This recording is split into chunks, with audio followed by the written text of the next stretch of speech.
Bismillahirrahmanirrahim. Assalamualaikum warahmatullahi wabarakatuh. Perkenalkan, saya M. Sofi Alfian, mahasiswa semester 1 dari jurusan Ilmu Komunikasi dengan NIM 12140341799. Video kali ini saya buat untuk memenuhi tugas mata kuliah Metodologi Islam. Baiklah, saya akan membawakan pidato singkat yang berjudul Pengaruh Hukum Islam di Indonesia. Pengaruh hukum Islam dapat dijadikan salah satu pikiran bagi umat Islam untuk menentukan strategi di masa depan dalam mendekatkan atau mengakrabkan bangsa Indonesia dengan hukum Islam sehingga memiliki pengaruh dalam politik hukum di Indonesia.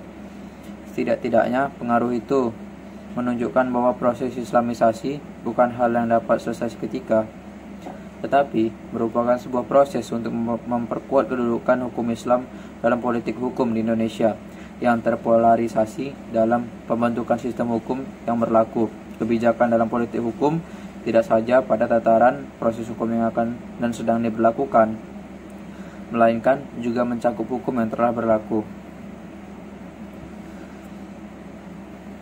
Bagi masyarakat Indonesia, karena sebagian besar beragama Islam, maka hukum Islam memberikan kontribusi yang sangat besar dalam menentukan tujuan dan kebijakan dasar dalam meletakkan konsep dasar politik hukum nasional dalam rangka pembentukan sistem hukum di Indonesia, khususnya hukum perdata tertentu yang berlaku bagi umat Islam, seperti beberapa di antaranya yaitu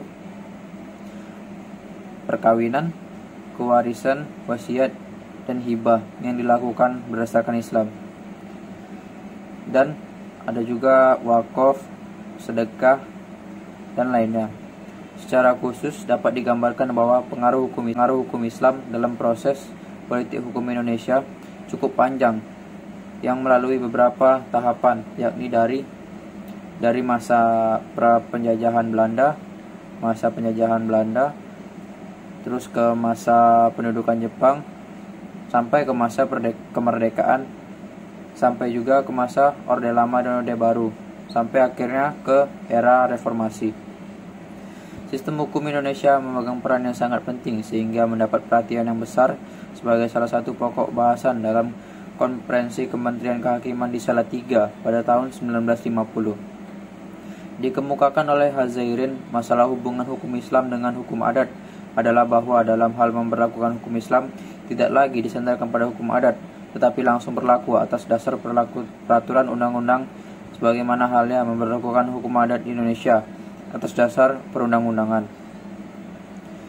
Baiklah, mungkin sekian saja sedikit pidato singkat yang dapat saya sampaikan. Semoga apa yang saya sampaikan dapat berguna dalam kehidupan sehari-hari pemirsa sekalian. Apabila terdapat banyak salah kata dan tutur kata saya yang tidak mengenakan di hati para pemirsa, saya mohon maaf yang sebesar-besarnya. Lebih dan kurangnya saya ucapkan wabillahi taufiq wal hidayah. Wassalamualaikum warahmatullahi wabarakatuh.